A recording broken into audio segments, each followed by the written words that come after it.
E aí pessoal, tudo bem? Hoje eu resolvi gravar aqui esse tutorial que flow de construção de modelo Hyperpoly, né, para Hard Surface. Consiste em você pegar uma peça complexa que esteja cheia de boolean e levar para um processo, um procedimento dentro do ZBrush que vai facilitar bastante na hora de você conseguir criar modelos Hyperpoly, né, vai economizar bastante tempo, que é essencial para caso você esteja fazendo algum freelancer, algum trabalho que o tempo seja bastante curto e precisa entregar uma peça no mesmo dia ou em um tempo, em um prazo específico, não acaba, né, na verdade, causando um engarrafamento, entre aspas, de produção se você for tentar fazer a sustentação da sua peça em high poly, toda no poly by poly, né, no caso. Tem esse workflow que eu vou passar aqui para vocês e o conceito é bastante simples. Bom, eu tenho essa peça aqui com bastante detalhe, né, que eu acabei fazendo aqui, levou uns 20, 15 minutos mais ou menos para poder produzir. Eu não estou seguindo nenhum concept nem nada, né? Então, eu quero meio que transformar essa peça em um high poly. O primeiro passo a fazer, depois que você tiver feito todos os detalhes possíveis, né, no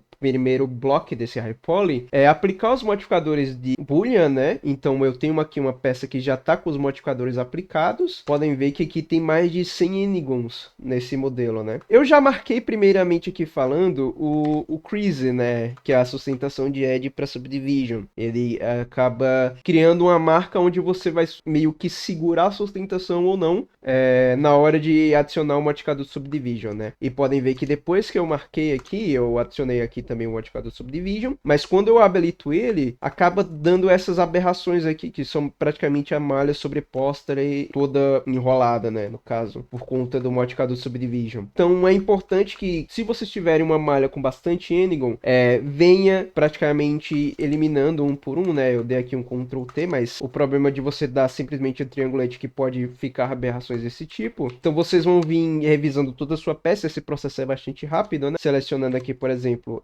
eu vou ativar essa opção aqui que me permite ver o fluxo de edges através do subdivision, né? E vou adicionar um crease aqui, ó. Tá vendo que ele alinha essa parte toda bonitinha, então vou fazer a mesma coisa desse lado. É um processo manual e tem que ter essa revisão do teu modelo, né? Para ele não ficar com esses artefatos. Eu já fiz esse processo para ir adiantando, então tá aqui o modelo com todos os enigons resolvidos, ou pelo menos a maioria, porque ainda ficou aqueles que não afetam em nada, né? Você não precisa ir um por um, mas precisam matar, né? No caso de cilindros, precisam deixar todos certinhos. Não pode ter, por exemplo, um vértice aqui sobrando no meio, entende? Porque isso aqui vai afetar na silhueta. Eu não sei se deu para perceber, só que aqui criou mais ou menos uma linha um pouco reta. Então vou vir aqui remover esse vértice e acaba que deixa aqui com a silhueta bem definida. O importante desse workflow é, quando tiver com a malha dentro do Blender, deixe o máximo de superfície possível, no caso de silhueta. Então eu coloquei aqui o level viewport do Subdivision em 3. E acredito que já está um resultado bastante agradável para eu poder levar isso aqui para o ZBrush. Aqui tem mais ou menos um chanfro, né, e tudo. Então eu vou pegar essa malha e vou simplesmente vir aqui em Files, Export e vou exportar em FBX. Só vou aqui mesmo na área de trabalho, vou colocar aqui um preset padrão que eu criei dentro do Blender, né? O importante é deixar Select Object e Mesh, e aqui você precisa só deixar Apply Modifiers. Smooth não precisa mexer em nada, mas eu recomendo sempre deixar em Edge ou em Face, dependendo do workflow que vocês estejam trabalhando, certo? Então eu selecionei a área de trabalho, vou vir aqui e vou colocar peça e vou dar um Export, pronto. Agora já no ZBrush, eu vou vir aqui em Z Plugins, FBX Export e Import e vou dar um Import.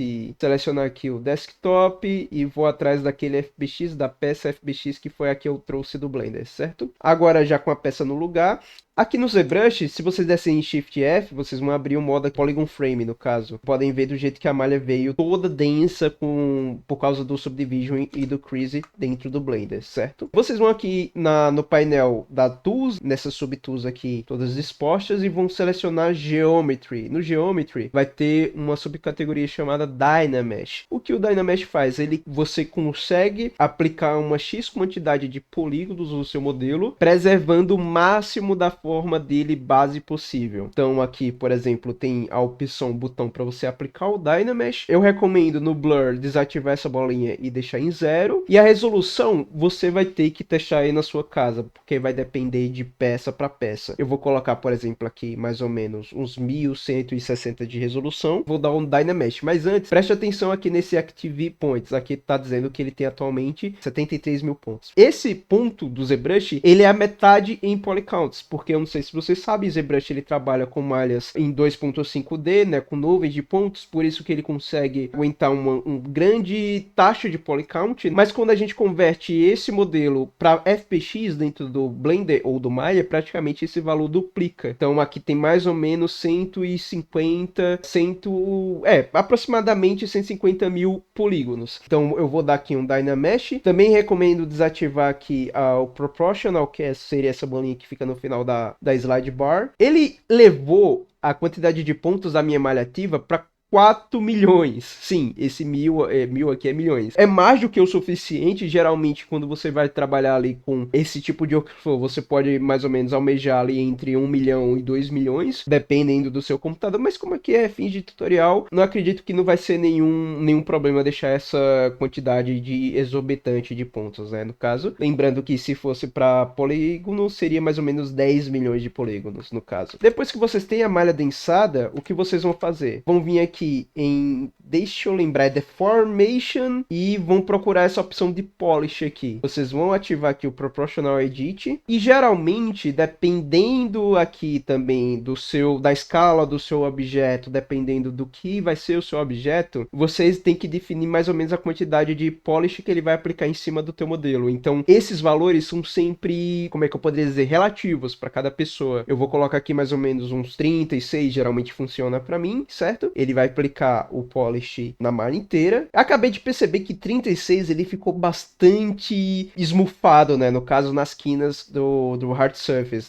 O highlight em alguns pontos ficaram legais, mas eu acredito que se eu aplicar um pouco menos, talvez se eu aplicar aqui o polish uns 25, fica um resultado um pouco mais definido e um pouco mais agradável visualmente falando. Foi o que eu pensei, né? Ele só perdeu aqui alguns tipos de detalhes, mas é aquilo, você quer manter alguns detalhes um pouco mais finos, vocês podem usar o More Target, vocês podem utilizar por máscara também, isolando, né, no caso, e aplicando o polish até chegar no resultado final. Pronto. Até ter aqui o resultado satisfatório dos teus highlights, né, no caso do bevel, do polish aqui aplicado no teu modelo, a gente precisa levar novamente essa malha para o Blender, para fazer retopologia, depois levar para o ZBrush, ou para o Marmoset, ou Substance Painter, para fazer todo o processo de Baker. Mas 4 milhões e 90 mil pontos é um valor muito exorbitante, como eu falei. Isso em polígonos dá mais ou menos 10 milhões de polígonos. Então, o truque agora, o segredo é diminuir essa quantidade sem perder os detalhes. No caso do ZBrush, vocês vão vir aqui em Z Plugin e vão abrir aqui essa aba de Decimate Master. Aqui vocês vão ter essa barra de porcentagem mais ou menos. E aqui embaixo, o K-Poly e o K-Points vai ditar mais ou menos a quantidade de polígonos e de pontos que vai ficar depois desse Decimate, certo? Então, 20% de Decimate, ou no caso Decimation, seria a quantidade de polígonos que vai ficar no final. Então, de 4 milhões e 900 mil, ele vai ficar ali mais ou menos com 20% disso. Eu vou mexer um pouquinho a barra aqui para ele atualizar essas informações, então ele aqui aponta que vai ficar mais ou menos com 100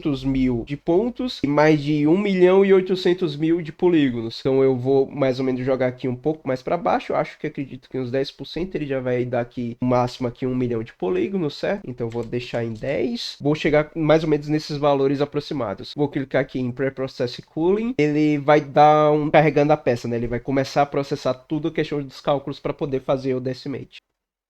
Certo, ele levou aqui mais ou menos 1 minuto, 42 segundos ali mais ou menos para fazer todo esse processamento. Eu vou dar um zoom agora aqui na malha e vou dar um Shift F para poder mostrar ainda o polyframe do caso desse meu modelo. Tá vendo que ele está bastante denso, se eu conseguir dar bastante zoom, vai poder ver que tem várias linhas, vários pontinhos aqui. Agora eu vou vir lá em Z Plugin, né, ainda na aba de Decimate Master, e vou dar um Decimate Currents. O que ele vai pegar? Ele vai pegar aquele cálculo que você fez aqui no próprio Process Cooling, vai aplicar aqui a porcentagem de Decimate que você quer aplicar e vai mais ou menos chegar ao target dessa quantidade de polígonos e dessa quantidade de pontos nesse modelo. Então vou dar aqui um Decimate Current, deu uma baita diferença aqui nos lugares bem mais planos, ficaram 1, 2, 3, 4 polígonos. No Highlight foi preservado bastante polígonos, áreas que também fazem bastante curva, certo? Então vou tirar o zoom aqui, podem ver que ele aplicou no modelo inteiro, certo? E vou dar um Shift A, praticamente não tem nenhuma mudança, né? Só muda na malha, mas o visual, a normal do modelo, vai ficar perfeita do jeito que estava com 4 milhões de pontos, ou 10 milhões de polígonos, no caso. Com essa quantidade aqui, mais ou menos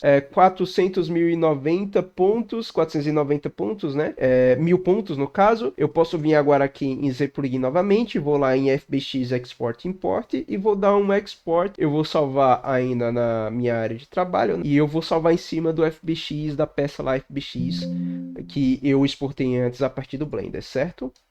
Ele acabou exportando o meu FBX. Vou voltar agora aqui para o Blender. Vou selecionar aqui a minha collection. Deixa eu só esconder esse bloquinho aqui. E eu vou apertar... para abrir esse menuzinho aqui é só apertar F4. No caso, eu vou vir em Import e vou importar o FBX. Selecionar minha área de trabalho, peça.fbx, certo? E vou dar um import, ele vai dar uma travadinha, porque ele vai estar carregando mais ou menos 1 milhão e pouco de polígonos. Ele trouxe aqui do ZBrush, né? Como eu falei, aproximadamente 1 milhão de polígonos. Tá aqui, ó. Ele tá com todos os highlights preservados, né? Se eu for dar aqui um wireframe, pode ver que ele mantém a mesma malha do ZBrush, né? A malha decimada. E a partir daqui vocês podem fazer o processo de retopologia. Esse foi o tutorial, podem ver que pelo tamanho do tempo aí de vídeo é um procedimento bem rápido, bem prático, salva bastante a pele se você estiverem atrasado com algum projeto. Lembrando que é sempre importante a gente também aprender a sustentar os seus modelos e tudo mais, isso aqui é no caso de terem uma peça bastante complexa e ser algo de trabalho, né? Então é isso, espero que tenham gostado, se gostaram deixa o like aí e a gente se vê no próximo vídeo. Falou!